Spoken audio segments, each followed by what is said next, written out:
All right, who else is a self-proclaimed chocoholic?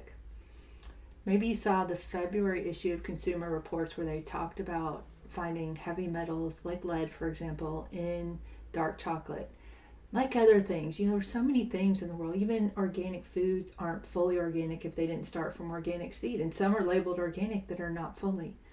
Kale, deemed a healthy food. If you eat too much kale, you'll build up thallium in your blood. If you eat too many beets, they can move bile too fast. You don't want to eat those alone or eat too much. So many things, it just comes down to moderation, right? So if you're like me and you're like, I don't want to give up chocolate. Now, we've done some chocolate fasting on some of the pages. I think we've done about 3 of those. Longest I went was 45 days. So as a self-proclaimed chocoholic, that was a big deal. And we just did that because we weren't saying we want to give up chocolate forever, but it was to allow us to be more in control when we're reaching for it, right? So for me, doing that 45 days, no chocolate, that was amazing. It was so empowering.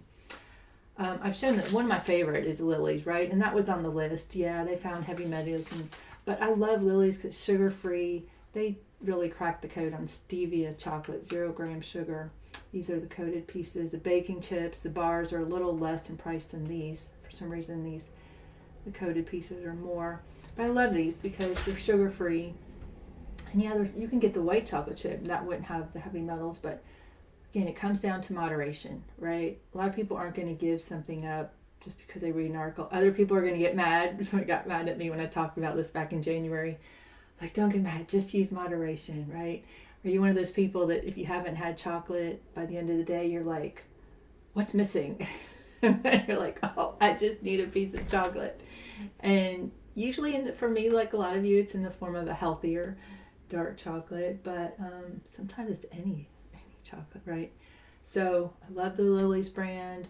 Find the baking chips do better in like a trail mix than in actual baking. They don't break down as well as regular chocolate. It's really strange. But yeah, the key is moderation. That really is.